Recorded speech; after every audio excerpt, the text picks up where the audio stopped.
Hi there, this is Jared Giannatasia with PayPros Incorporated, and we've recently launched the Maine HR Compliance Series, a series that helps HR professionals in Maine to become more acclimated with existing labor law. Because as you know, it's an important part of the HR mission. Because to be blunt, the people that own the company that you work for are actually more likely to be sued over a labor law related issue than any other type of legal issue. So, for you to stay on top of these things, it's very important to help you to keep your own company in compliance. So, what we do is we've got a group of Maine legal professionals who are able to give you information in an actionable way so that you can return to your HR jobs armed with the knowledge that you need. And it's a free service. We do it as a way of giving back to the Maine marketplace. So we hope that you find this series enjoyable and also informative and helpful in your job. We do it in a couple of ways with these videos every week, but also another way that we do it is we have seminars in the Portland area. The next two that we have coming up are at the Doubletree Hilton right across the street from the Main Mall in South Portland. And in late September, we have Rebecca Weber, a partner with Skelton, Taylor, and Abbott, and she's going to talk about dealing with employees that have disabilities. And then in October, we've got one for wage and hour, the new federal minimums, and also all of the fabulous Maine regulations that go on top of those federal minimums. You can sign up for both of those seminars through Eventbrite. Just look it up on Eventbrite and reserve a seat, because we have a little over 100 people that have already reserved a seat, and we can only handle about 150 in that particular facility. So you'll have to book in order to be able to get in. But once again, it is free, so you don't have to pay, but you do have to reserve. So anyways, and this first installment of our HR compliance series is on the dreaded employee evaluation.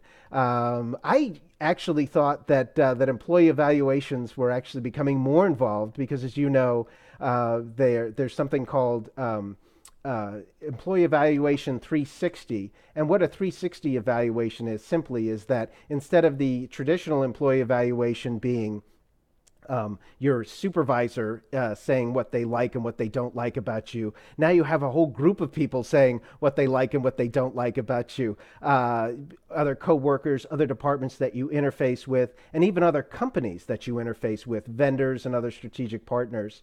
And it makes it even more dreaded. And so people have been asking me, what is there an alternative to employee evaluations? And after a little research, I found that both Google and Best Buy are moving toward a coaching model and are moving away from an employee evaluation model. But the problem with coaching is that it has to become part of a discipline. You can't just use it as an excuse to stop doing employee evaluations. You truly have to replace the employee evaluation with coaching. And it has to become part of a discipline, as I said. You know, it's funny. When I was a little kid, I visited Grandma, and Grandma lived in the city, and she went to a butcher, this old Polish butcher, that actually didn't have a slicing machine like they do at Hannaford Brothers. He actually had this big knife that he would cut the meat with and wrap it in paper and give it to the next customer. And after each order that he cut up, he would wipe off the blade, and then he would scrape it against a sharpening stone once on each side and then put it in something underneath the counter and then go to the next customer. So keeping the knife sharp was part of his process. I remember when I was in summer camp, I was given a knife, and of course, I don't think any kids nowadays are given knives when they go to summer camp, but I had a knife and I whittled with it and did other crafts with it. And I was also responsible for keeping it sharp. So I had this little sharpening stone, and it seemed to take forever to keep the knife sharp. So, and yet the Polish butcher, he didn't spend any time keeping his sharp because it was part of an ongoing process to just scrape it against the sharpening stone just once. And that's the difference between coaching and an employee evaluation. Employee evaluation is some dreaded event, very formal event every single year that everyone gets nervous about. Coaching is something that you can do on a weekly basis or at the very least a monthly basis. And the way in which we modified our system to suit this is that we simply had a field in manager self-service that was time sensitive. And it would inform the supervisor that they needed to coach this one employee. And it would always have 2 bullet points, only 2. One would be a positive. This is what you're doing great. But then it would also have a coachable bullet point that would say, this is what we're going to work on together to improve upon. And then there was a text box where the supervisor would just talk briefly about what the results of this coaching were.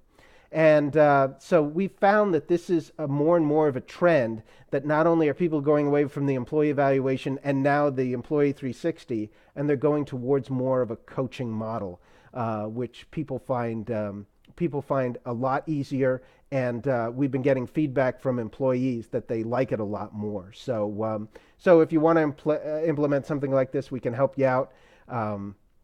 And of course, once again, go to our online sessions, go to our in-person sessions. We'll have more in the spring, and not just in the Portland area, but hopefully we'll have some more a little further north for our Bangor friends. But anyways, this is Jared Giannatasia with PayPros, and I hope you found this video to be helpful.